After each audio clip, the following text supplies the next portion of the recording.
अंबड तालुक्यातील शहागड येथे नाभिक समाजाचे आराध्य दैवत असलेले संतसेना महाराज यांची पुण्यतिथी साजरी करण्यात आली।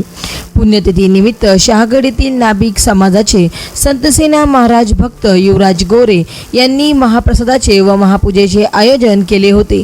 शहागड येथील नाभिक समाजाच्या वतीने संतसेना महाराजांची पुण्यतिथी अति उत्साहात साजरी करण्यात आली। यावेळी भजनाचेही आयोजन करण्यात आले होते। महाराष्ट्र वाईब न्यूज प्रतिनिधी गणेश राऊत, शहागड।